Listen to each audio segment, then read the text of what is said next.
It's fine. Good freaking evening. Here we are. I'm working an overnight tonight.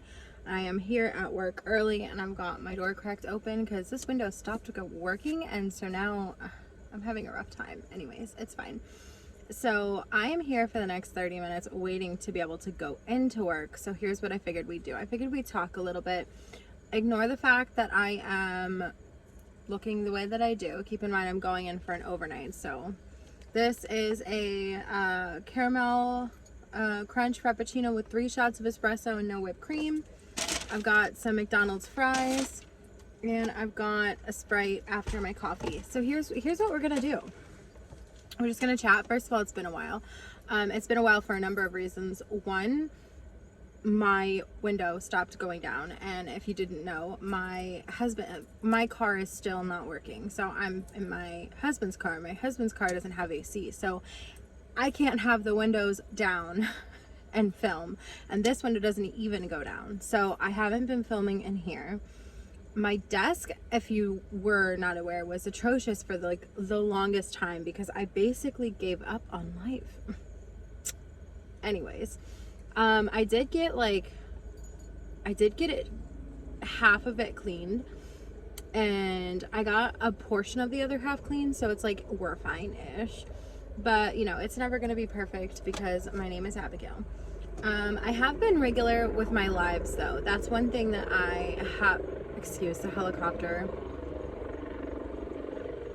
I work at a trauma hospital, so.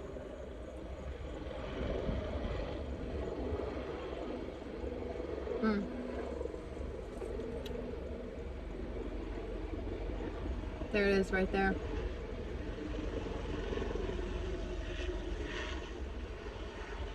Yep. We got a trauma alert. Yep, trauma alert by air, I'm sure. Anyways. Yeah, because it's circling really low right now.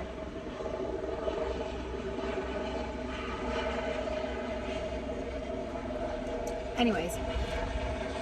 When it calms down and shushes, we'll get back to business. So, I started my own diamond painting company. Who knew that some time away from YouTube would cause me to start another friggin' business? Anyways. First of all, I switched from Etsy to my own website purposely because the fees that Etsy takes are astronomical. Like, the fees that Etsy takes makes it almost to the point where it's not worth it for some Etsy sellers. And with me starting my own diamond painting company, I did not want to, or diamond painting brand, I should say, or diamond painting line. I don't really know how to say it because, like, the truth of the matter is, it's not like I started another business, because it's just attached to Swartz Designs. I changed my business name to Swartz Designs instead of Swartz Handmade because now things are no longer handmade. They are, you know, anyway. Still doing cross stitch patterns. I have a couple that I should finalize and put up, but I've been focused on the diamond painting brand, and I launched on this past Friday, on the 12th of May. I launched my first 2 diamond paintings that I've ever created. I'm really pleased with them. They're both licensed with artists that I found, and it's actually cute because one of them is the first artist that I reached out to, and the other one is the first artist that said yes. So I have both my firsts in my first launch, which was perfect. I'm excited about the first launch, obviously, but the second launch I think is going to be so, like, the second launch is going to be so unique. I have not seen any art like this in the diamond painting world. So let me just go ahead and pop up some pictures of my first 2 releases. If I can. If I can't, then I'll just cut and put the pictures in.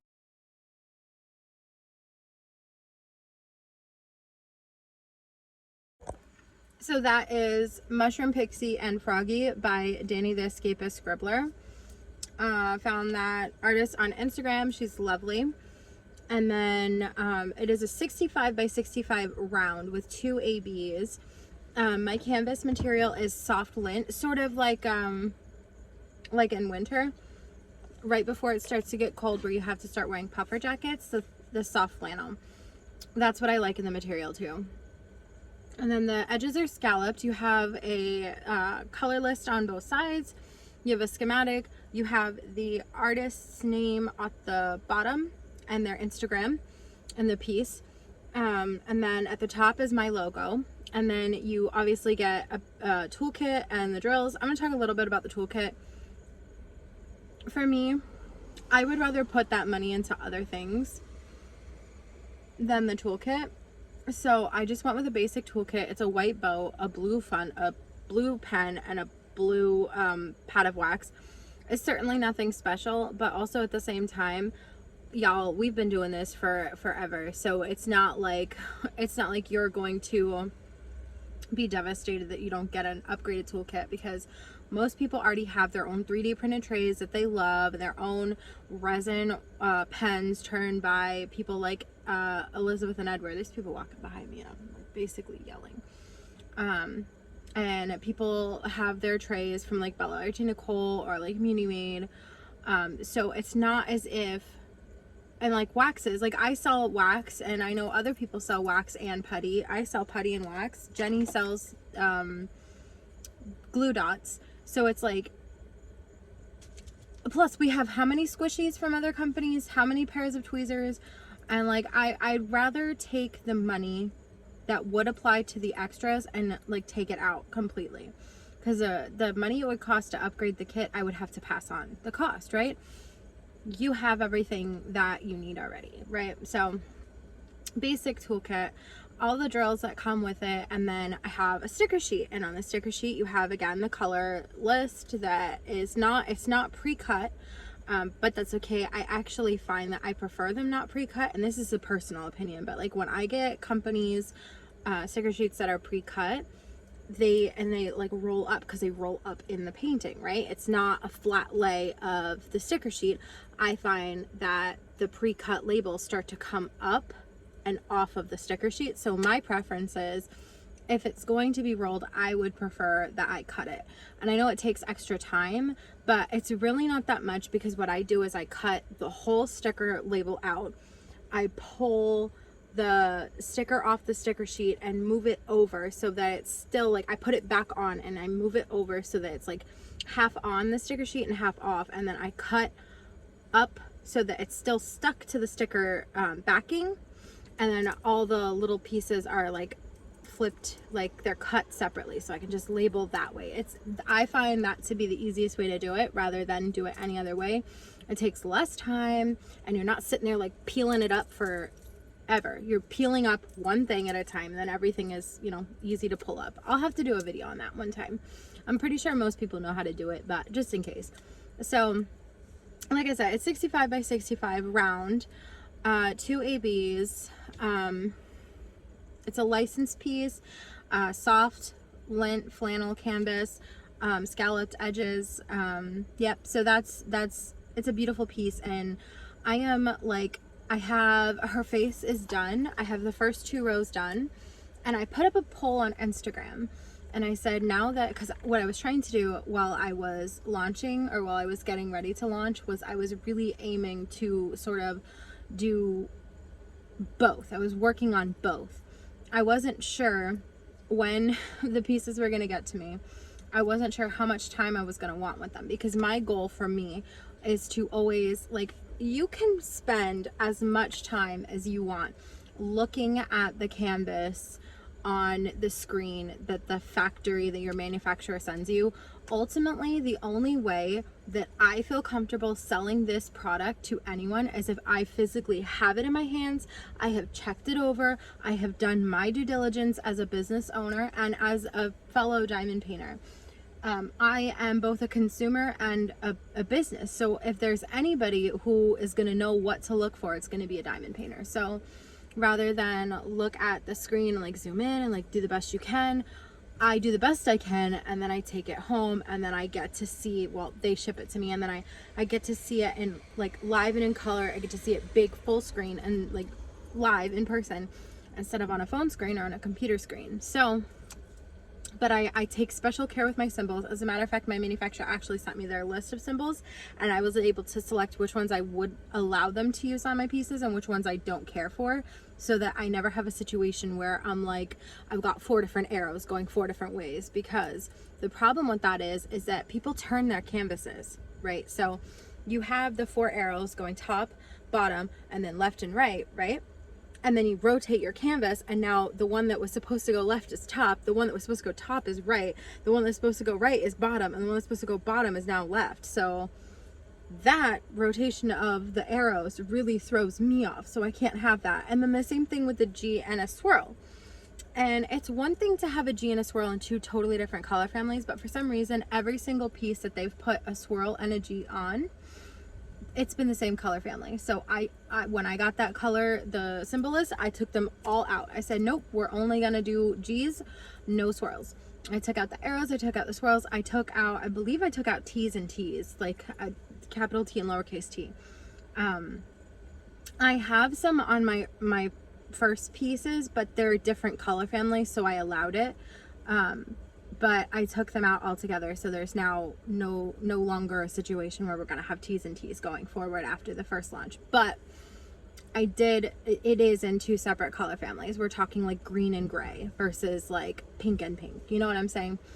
So I feel good about that. And then I had put up the poll on my Instagram, and I had said, which of these 2, now that I'm launched, because like I said, I was trying to work them both. I was trying to, you know, share the love, so to speak. I really wanted to get to the Pixie's face. That was very important to me, because faces are hard. Like, you can trust whatever company's renderings all you want.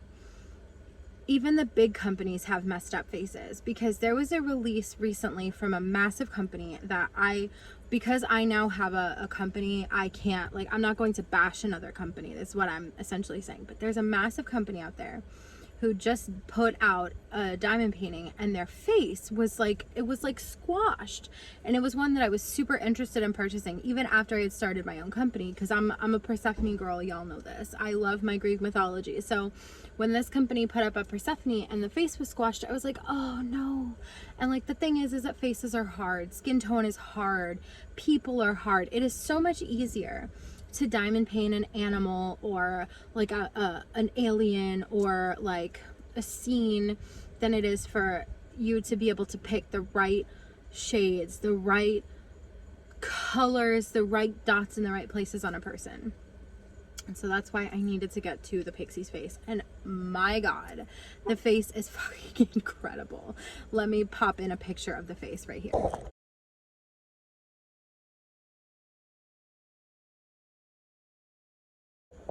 So like I said, I had put up that poll on Instagram, and I had gotten to 2 rows on that one, and I had gotten almost to 2 rows on the other one. And the other one is, I'll pop in a picture here.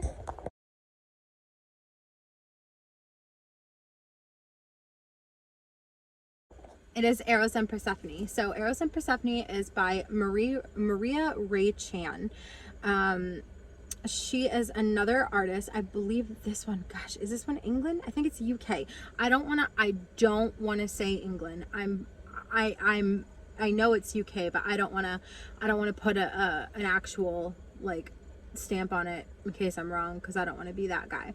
But anyways, incredible. This artist, the faces on this one, because this piece is based on Eros and Psyche's statue, the faces are more of a suggestion and a loose sort of like thing. And that was perfect for diamond painting, because if we had to get perfect faces like on the Mushroom Pixie girl, if we had to get faces like that onto Eros and Psyche, the bottom line is Eros and Psyche would have been significantly larger than the size it is. And the size that is 50 by 75. It has a total of 43 colors, including 2 ABs. The other one has 47, including 2 ABs. This one has 43, including 2 ABs.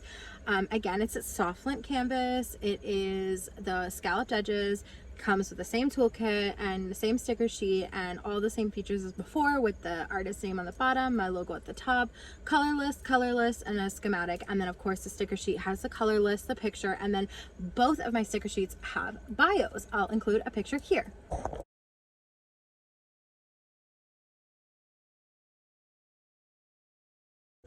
And that, having a bio, was something that was really, really, really important to me, because for me, I wanted you to be able to get to know the people that I have been communicating with. So like for both of these artists, I spent a significant amount of time communicating with them. I talked to Danny the Escapist Scribbler about things that we had in common, and I talked to Marie Ray Chan for inadvertently I was messaging her pretty well. It was late for me, early for her. It was 3 a.m. for me, probably like 9 a.m. for her, but I was messaging her really late. So anyways, the point is that I wanted you to get to know these artists, because so often we look at a piece of art and like truly the community would be absolutely nothing without artists. And I've said this multiple different places in multiple different ways, but bottom line, without artists, diamond painting would still exist, but without the opportunity to have legally licensed pieces that you get to diamond paint, we would be diamond painting clip art from like Office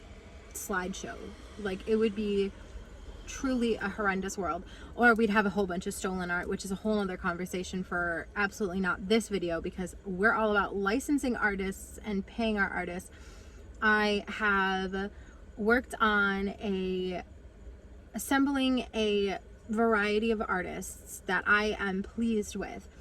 So what I've done is I already have,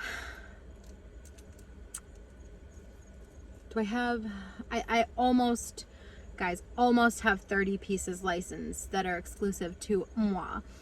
The artists may not be exclusive. I'm not after exclusivity with my artists, but I am after exclusive pieces. So like for example, Danny the Escapist Scribbler and Marie Ray Chan, those 2 pieces that I licensed from them, those are mine. No other diamond painting company will have those. Those pieces are exclusive to me. Obviously I retain no rights. They own full rights to their images, but those are mine. Like for example, a larger company cannot swoop in and grab them because I have a contract in place with that piece. And I also have a contract clause that will allow me to get more images in the future should I want them. So I'm not after exclusivity with the artists. I am only after exclusive pieces. I want you to be able to get pieces that you can't get anywhere else, because I know, like, I love Jasmine Beckett Griffith's art. I do. I love it, especially the Disney pieces. But bottom line, you can't license Disney pieces without Disney. And Disney is not cooperating with any companies at the moment because they're all about copyright and like vibes for them. I get it. But Jasmine Beckett Griffith is currently everywhere. Like every company license her because she has made her images public domain, which means that there is tons of different places that you can get Jasmine Beckett Griffith, which her art is still special, but because you can get it at like literally every place, it's not as special to me. Like I can't explain it, and like maybe that's the wrong way to think, but I can't help it, and I think that way. Like I want my pieces, like I want you to fall in love with the artists that I have licensed with. That. Maybe I should cut. I'll just take this time to get some fries.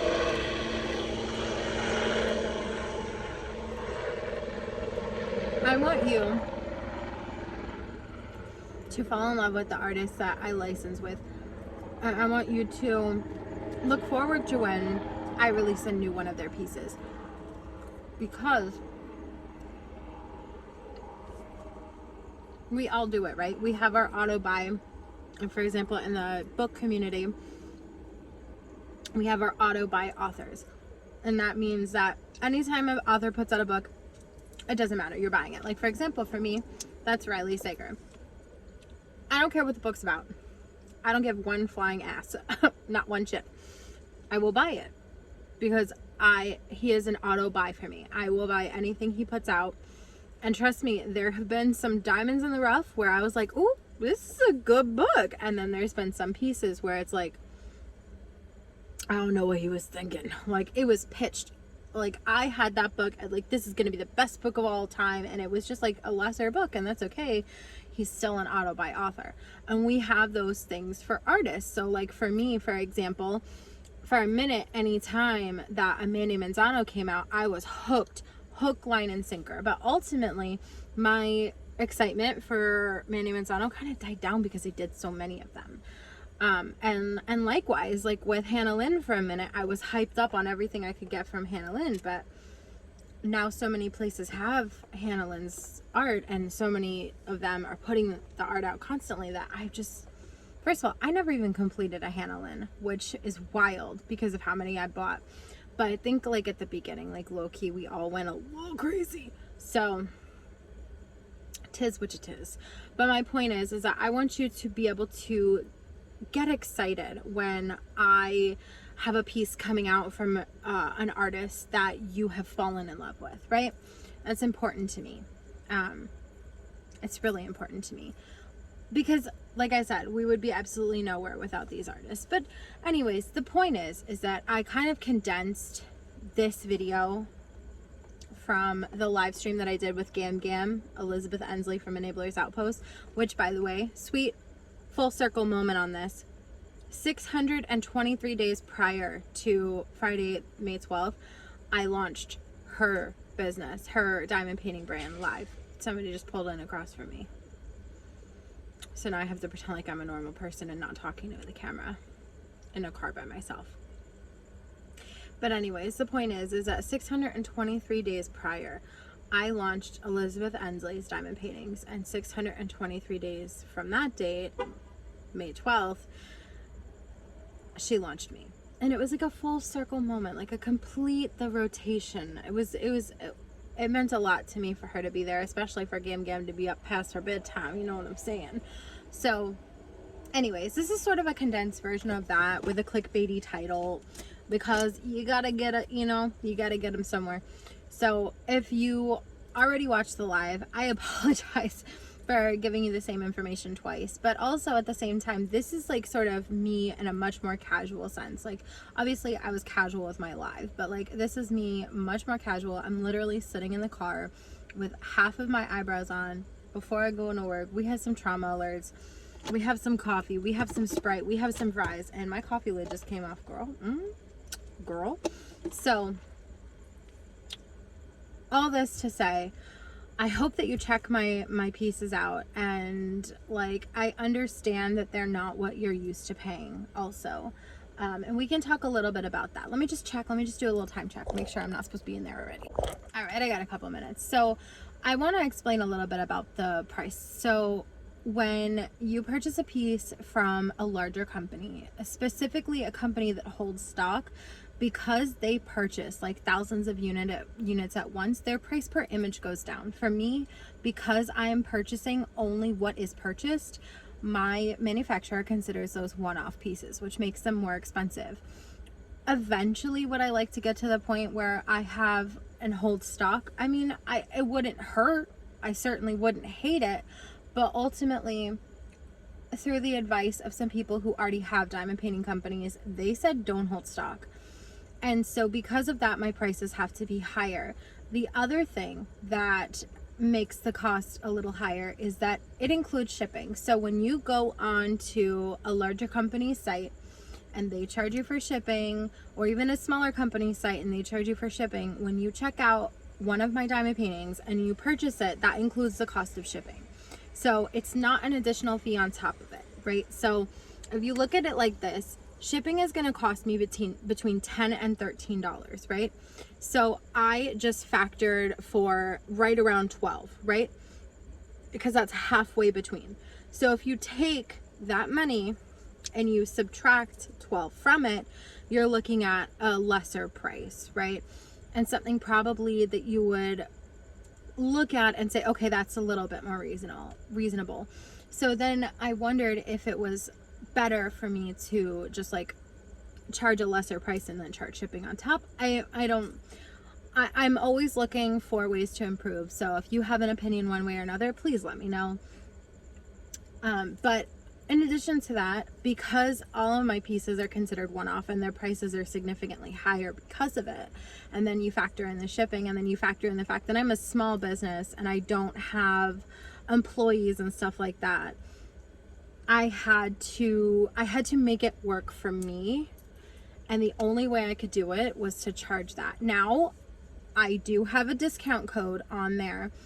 So if you purchase both pieces, you're getting $10 off, because like I said, shipping I factored for around $12, and then it goes up a couple bucks every time you add a second piece painting to it, right? So if you buy the two, you get $10 off, which means that you're really paying the $14 for shipping instead of 24, because 12 and 12. So you subtract 10, and then I have enough to cover the shipping, but also you still have the shipping covered in your prices. You see what I'm saying? I know it doesn't make sense to like, when you're used to checking out at a larger company site, bottom line, you expect to pay a certain amount. And because I'm a smaller company, I can't charge that price and make money. And I also can't charge that price and pay my artist, because what I would rather do is pay my artist than like, okay, so I have to charge a certain amount to be able to pay my artist a price, right? Because I pay them a portion of the profits.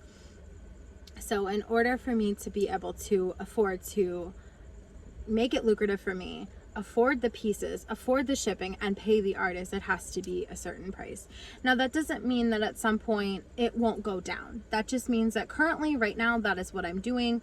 And also I could do sales, you know, like I am always open to the opportunity of sales. And I have begun thinking about other programs. Maybe, I don't want to say anything yet, but I've thought about other programs. And also, I have to go into work right now, but leave an emoji down below. Leave like,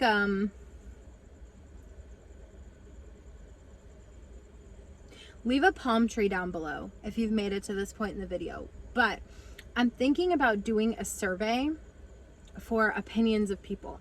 If you would be interested in taking that survey, leave the palm tree emoji and then put like a little check mark or something, or like something like that, so I know, because I don't want to put out a survey and have no one respond to it. You know what I'm saying? Anyways, I have like a list of like 5 or 7 questions. 2 of them can kind of be tied together, so I'm not really sure if it's like a 5-question quiz or a 7-question survey, not quiz. Anyways, I should go to work because I'm sitting in this parking lot and have been for like 45 minutes, so I should take my ass inside.